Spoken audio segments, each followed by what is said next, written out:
Welcome to today's edition of the Global Gratitude Summit. I'm Luann Saraga-Walters. And I'm Sharon Saraga-Walters. We're excited to have you here, and today is ultra special for us because the woman you're going to meet, if you don't already know her today, is a phenomenal leader in transformation, and especially in applying self-love and gratitude to that transformation. Our guest is an inspiration to tens of thousands of people around the world. She's an authentic example of transformation through gratitude and self-love, and she's tackled those hard questions.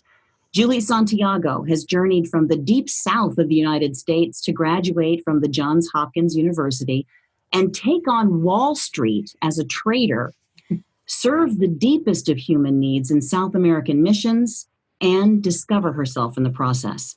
That discovery led her to become a beloved teacher, and through her transformational work as a coach, she's led thousands of women through their own transformations. We're so honored and grateful that you are with us today, Julie. Welcome. Thanks for joining the Global Gratitude Summit. I'm so honored to be here, and thank you just for the breathtaking introduction. I'm excited for this conversation with you too. Well, you are so welcome. And what's cool is it is actually your life. So it's, when somebody's looking at you from the outside going, whoa. So Julie, I'm just can't wait the question that I have for you is, how did this whole journey of gratitude come into it? Yeah. And that's how I met you. I heard of you. So tell us about that. Mm-hmm. I feel like in many ways, I've always naturally been a very grateful person. My family, my father was first generation Middle Eastern. My mom was half. And so I was raised with a very clear understanding that everything was a gift, right? And so there was a part of me that always was grateful. But like many on my own path, I really struggled with depression, with anxiety, with varying forms of addiction. I put quotes around that word because there's so much stigma to that word, but I believe we're all addicted to something, whether it's food or social media or our phones or wine after work or scrolling through, watching TV, whatever it is. And so I struggled with many things in my early 20s, my own mind, my own patterns. And I found myself in a dark place. And so when I worked on Wall Street, as you mentioned, and I was struggling so much with depression, addiction, sadness, confusion, I heard about a practice. Like, well, if you just list a few things you're grateful for every night, it can change things. I was like, that sounds absurd, but I'll try it. And so in the midst of such a, kind of depth of depression, I grabbed a little journal. I was young. I was 20, maybe 27 or 28, and opened it up. And the very first thing I was like, what am I grateful for? Nothing. I'm grateful for nothing. And all I could manage to write was, I'm grateful for my family. That was it. Okay, I've done it. I put the book down. So slowly I start adding to it every single night. And before I know it, I start to feel better. Mm-hmm. And then before I know it, during the day, I'm like, oh, I'm grateful for this. Knowing that I'm going to be writing these things at night, I start looking for what I'm grateful for in the day so that I have something to write at night. And then before I realize it, I'm starting to look at my life through the lens of gratitude more often than not. And then before I know it, I transition kind of out of this Wall Street job, etc. Now, when it comes to starting the gratitude circle, part of my healing path was finding Kundalini yoga. And in many yogic traditions, they say it takes 40 days to change a habit. The first 40-day practice I ever did for anything, something consistently every day for 40 days, met myself. I really saw, I saw where I wanted to hide, where I saw so much, and then I did it, and it changed. It really did. It started to change my life. And so I had this idea of like, what if we commit to practicing gratitude every day for 40 days? And that was 5 years ago. I had just quit drinking alcohol at the time. And I was really learning that I had the power to change my life with my perspective, with my thoughts, with what I chose to focus on.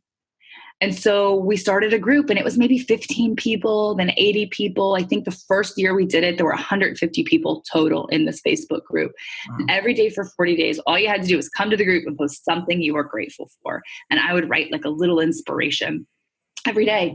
And that's how it started. It was called the 40-Day Gratitude Circle. And then over the past 5 years, of course, it's grown to over 40,000 people now. And we still do this annual 40-day gratitude challenge.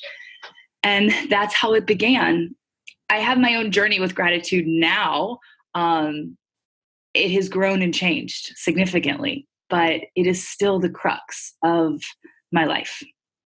We've had a number of wonderful conversations with the speakers in this summit so far. And I think what you're saying speaks to it is a practice. It is an exercise Sharon likes to talk about because she's a fitness trainer and everything. She's my guru in fitness and my motivation. But it is an exercise. You have to commit to doing it. And when we don't, you can feel that. I loved your description of when you first started to use gratitude, even though, sometimes it's seen as that woo-woo thing. And you said, I'm going to apply this. Let me just try it. Let me try something.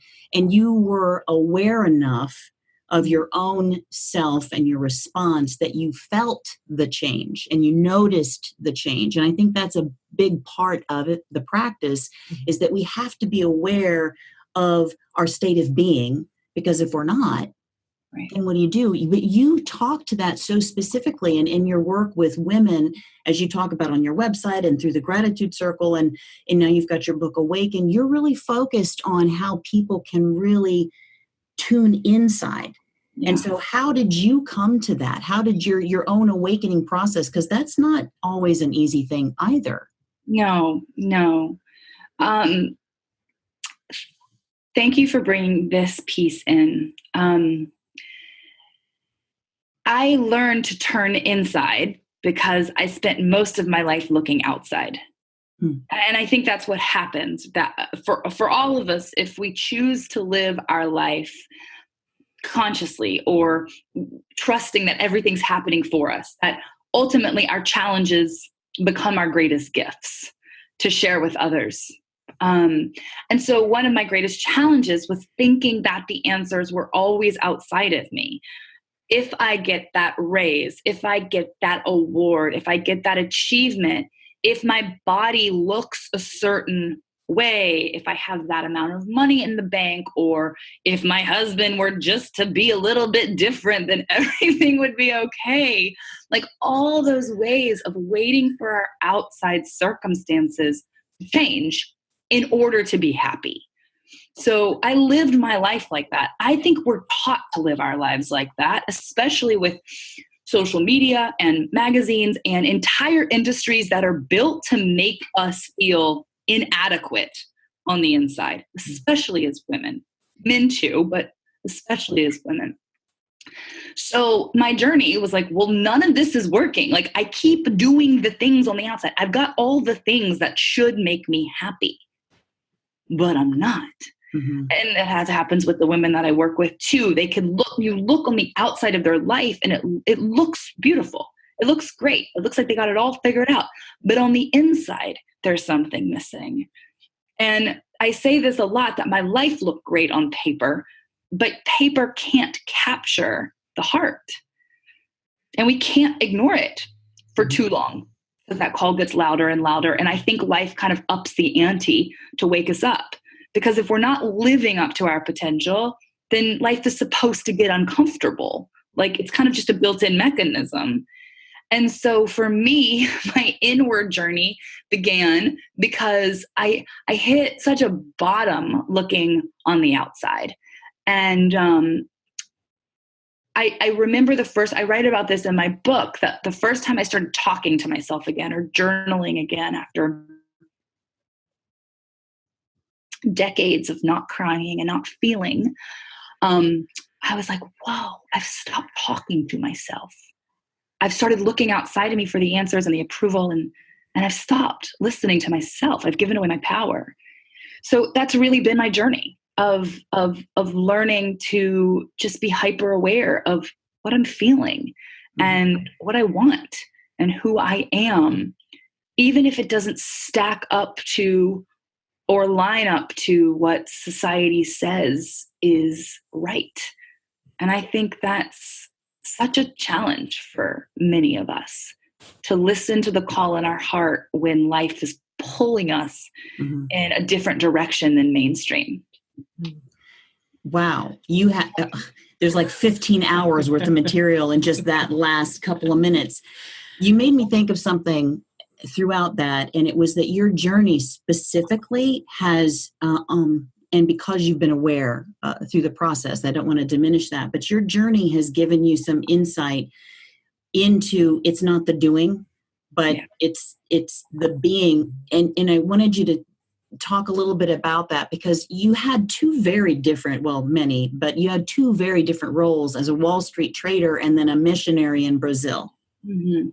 So, on the outside, somebody may say, well, okay, so life was chaotic and hectic, and we've all seen the Wall Street movies. And so we know that, that's where Julie was before, which, by the way, I want to get you to do some signing or something at some point, that trader. I think that's really cool. But we all can get that from a cultural standpoint of saying, okay, that was probably crazy. I get it. But then, you went to South America. So at what point did you really feel that there was a shift and that your spirit was blossoming? Mm-hmm. That's a great question. So from a very early age, I felt a lot. Like I've always just cracked open, I think, to humanity. I remember my dad and sister and I used to watch The Wonder Years as children. I don't know if you've ever seen that, but every Wednesday night we would watch it, and my dad would cry through the whole episode. And I remember not understanding it until, maybe I was in high school or something like that. The preciousness of life.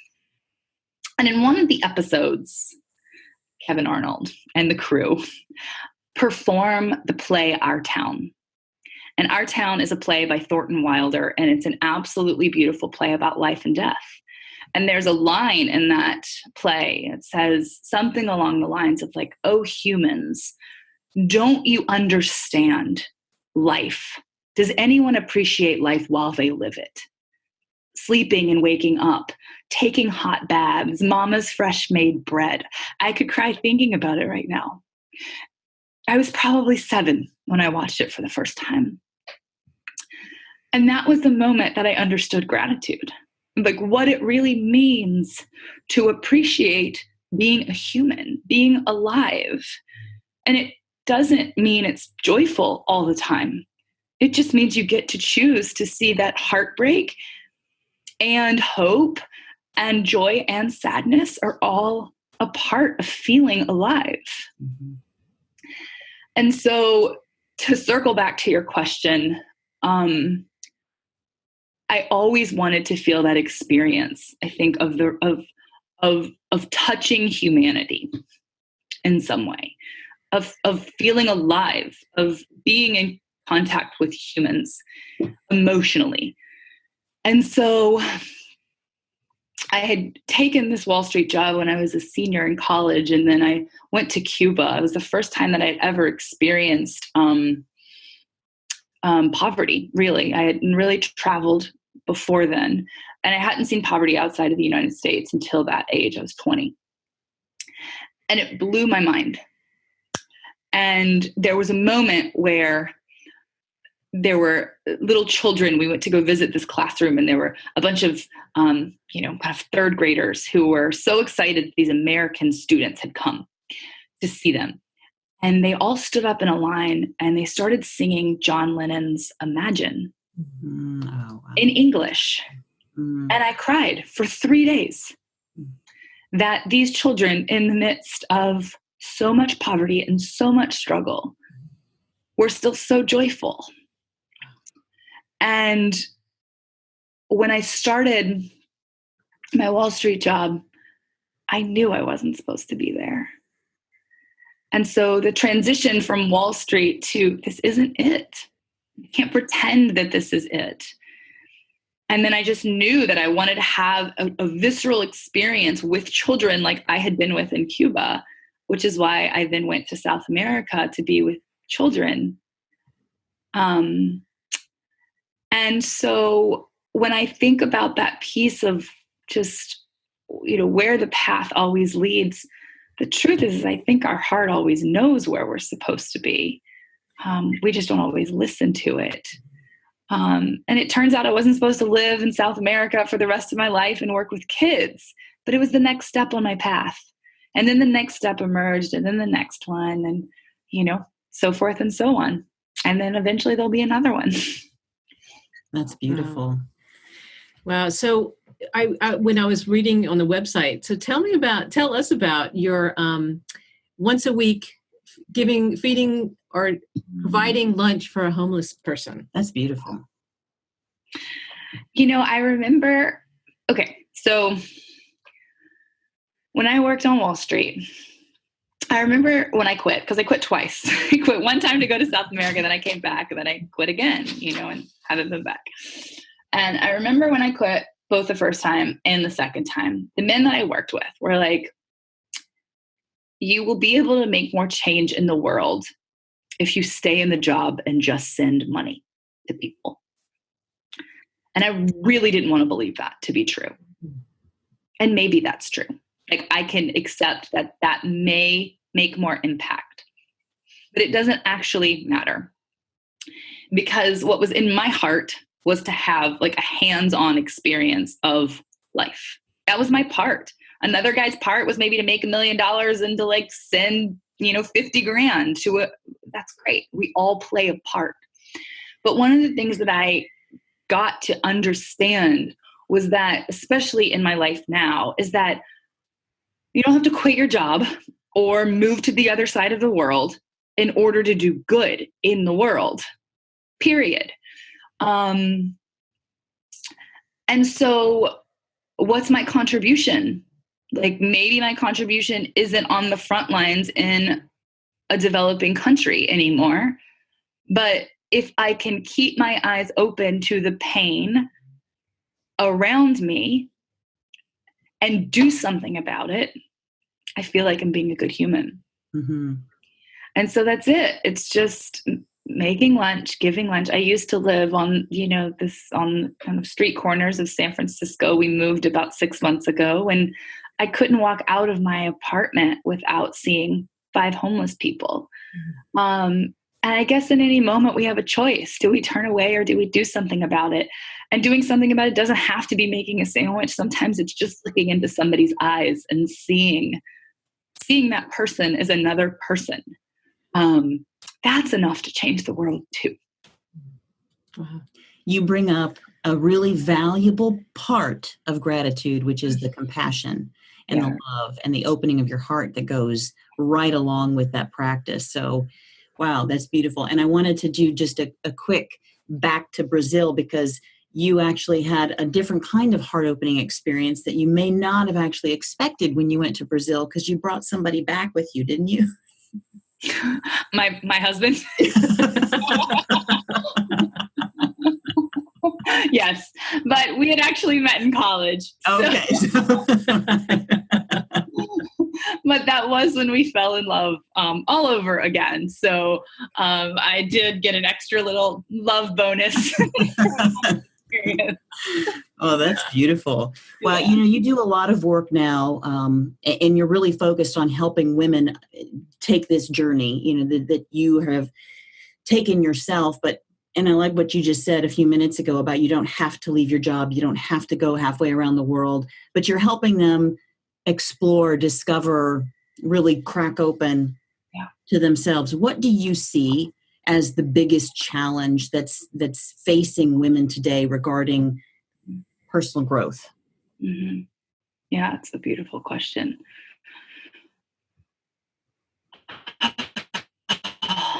Well, so first of all, I think there's a stigma to personal growth, especially with the type of women that I work with are like I was, like high achieving, professional, really high functioning, kind of badass women Mm-hmm. who have it together, who have prided themselves on being together. You know, they're usually the strong ones for their family. They're the people go to. So there's this false belief that we're supposed to have it all figured out. And if we don't, then something's wrong with us. And so if I could just wave a magic wand and like put any thought into women's heads everywhere, would just be to be softer with ourselves and to acknowledge that we're not supposed to know it all or have it all figured out. So I think that's always the first struggle with the women that I work with. The women that I work with, and I think most women usually have such a high tolerance for pain and they just have such a high capacity. They're so resilient. We are so resilient that it takes a lot for us to admit that we may want more or we're not really happy. It kind of leads me to I'd like to talk about the shadow side of gratitude at some point, because I think that's a really important conversation. But to finish this train of thought, I think that's the hardest piece, is to admit to ourselves and maybe to another human being that we're not really satisfied or that we don't have it all figured out. To let go of the pride. Mm. I think that's probably one of the biggest hurdles that we all have to go through in order to humble ourselves enough to change anything, because we can't change anything. Nothing will change unless we're willing to be fully honest about our lives. So I think that's what I would have to say about that. I like that. Well, take it away, Julie. I'm curious now. You said the shadow side of gratitude. My head went, ooh. Yeah. Fascinating. Yeah. Well, and I think this is it. I think this ties into your last question too. And this is something that I talked about in the gratitude circle a bit, but could probably talk about more. The shadow side of gratitude is pretending that everything's great all the time. Because it's not. And so the shadow side of gratitude, for many of us, I mean, I am a naturally positive-minded, joyful person, naturally. And so the shadow side of that, of being grateful all the time, is bypassing our feelings in the name of gratitude. Mm. So I'm a big believer that you feel your feelings and then you find your gratitude. But it has to happen. Both of those have to happen. Doesn't even matter which order they happen in. I love that. Mm-hmm. Find gratitude or feel your feelings, or feel your feelings and then find gratitude. But they both have to happen. Otherwise, we're actually bypassing healing. Mm-hmm. And it doesn't do anyone service. So gratitude isn't supposed to be some like light fairy thing. To really feel gratitude, to really feel it, means that we feel our feelings, acknowledge that life is completely unfair and sucks and hurts sometimes, and still finding the beauty in it. That's the depth, I think, that's available for gratitude that also involves feeling feelings. Wow, that's great. You're actually, I'm going to jump in because she's speaking to all the people who are listening out now who have joined the summit because of health issues and or loved ones that are ill or who have died or whatnot. And, you're speaking to my experience too, when I lost my mother. And there's such a joy. And what I hear from you, Julie, is you have to feel, as much as you can feel the reality of the situation, you feel the enormity of the gratitude within that situation, even at that moment. You live that. And that's one of the things that I really admire about your work, because you're you're authentic. That's what we said from the very beginning. You're really helping people identify this is not supposed to be some kind of bandage over your life. This is real and true. And for it to be effective and for it to work. And now I'm speaking to everybody who's watching and listening. And for you to have a life-changing moment like Julie Santiago, who is joining us, thank God, today for this episode, you dive in just like she said. And so I want to encourage anybody who's interested, go to juliesantiago.com because she can help you develop this as well as you're looking for it. It's appropriate time to say it. But wow, that was wonderful, Julie. Thank you for being really truthful with that. And I like the way she calls it the shadow side of gratitude. It kind of makes it the fullness. Yeah. And you know what? Just like in a font, when you add the shadow to a font, because I'm a graphics person, it actually embellishes that font some more. So the shadow helps bring out that gratitude. Yeah, I agree with that 100%. That really welcoming grief and gratitude to live side by side. Like not one is better than the other. They're cousins, they're sisters. They live side by side. It's both. You're such a beautiful feeling person too. I'm a Pisces. I'm a little emotional. Take it or leave that whole astrology thing, but I dig it. Wow.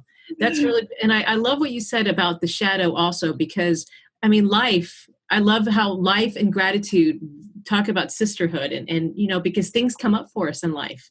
And, what I've noticed too, is that gratitude is it's a nice soft land when life starts to show up differently for us. Having gratitude there, it doesn't feel like you've just hit the pavement.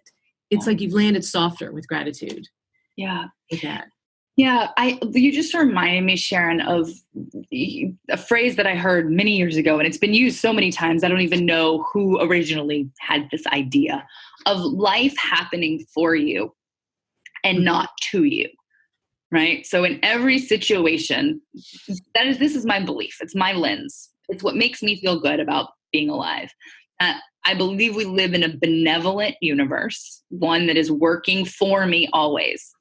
And so when hard things happen, or tragedy, or health issues, or death of loved one, whatever it is, it doesn't mean it always makes sense, right?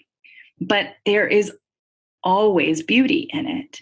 And so to train ourselves to say, wow, this sucks, but why is this happening? Why is this happening for me? What do I need to learn? How can I open my heart in this?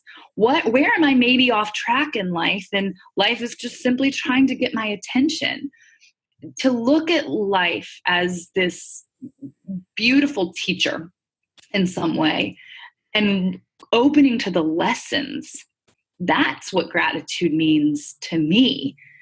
Being grateful enough to say, no, even in the shit, even in the darkness, even in the confusion and the grief, this is happening for me. And so can I be grateful for it?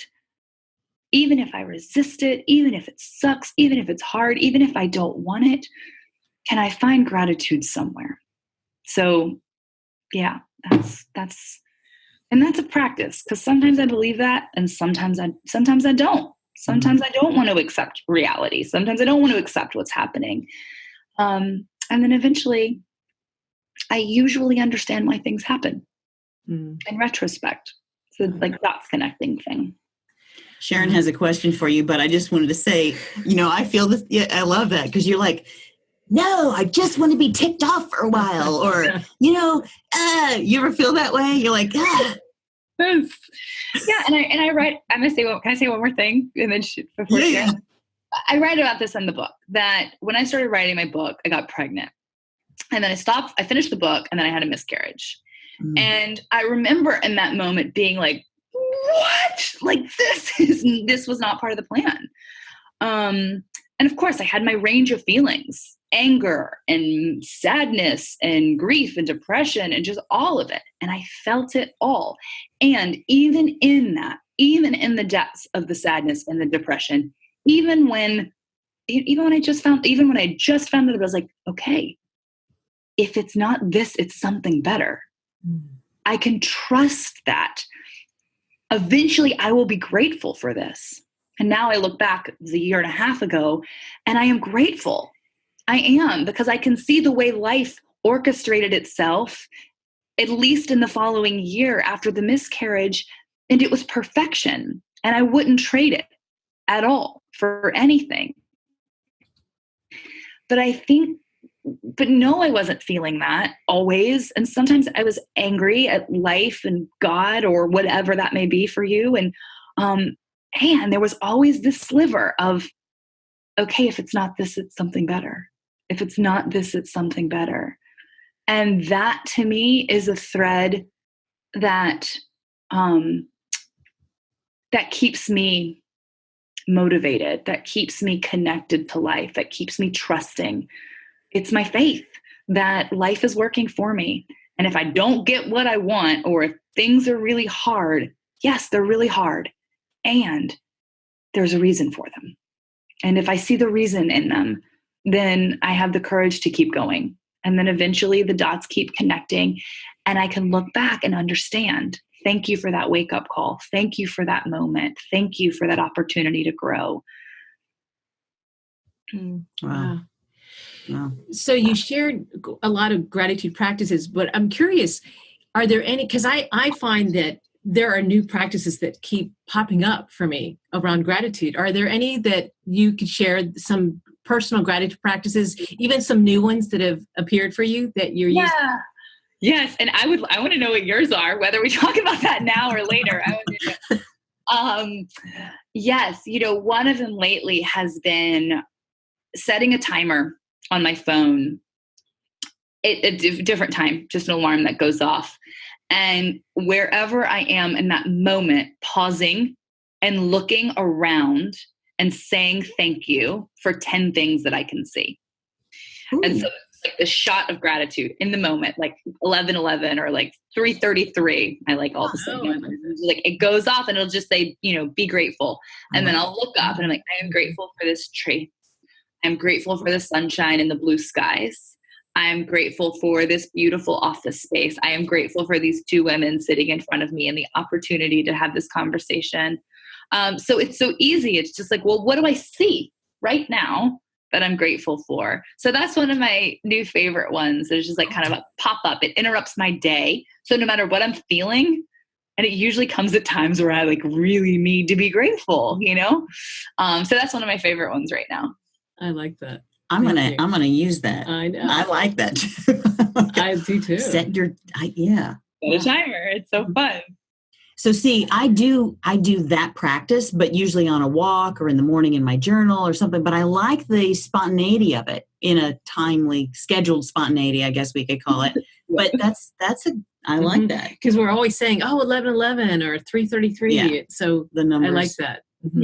Yeah. It's great because it helps us to be more creative with our gratitude, because it's easy to get into gratitude ruts. Mm-hmm. And then you just go through the motions of saying what you're grateful for without actually feeling it, like really feeling it. And the feeling is so important. Yeah. Cool. That's awesome. Well, so if this is you growing into yourself, then in 10, 20, 30 years, when you're the guru on top of the mountain, you say, we spoke with Julie Santiago, because, wow, I feel like I've been to church. I'm uplifted. I feel really good.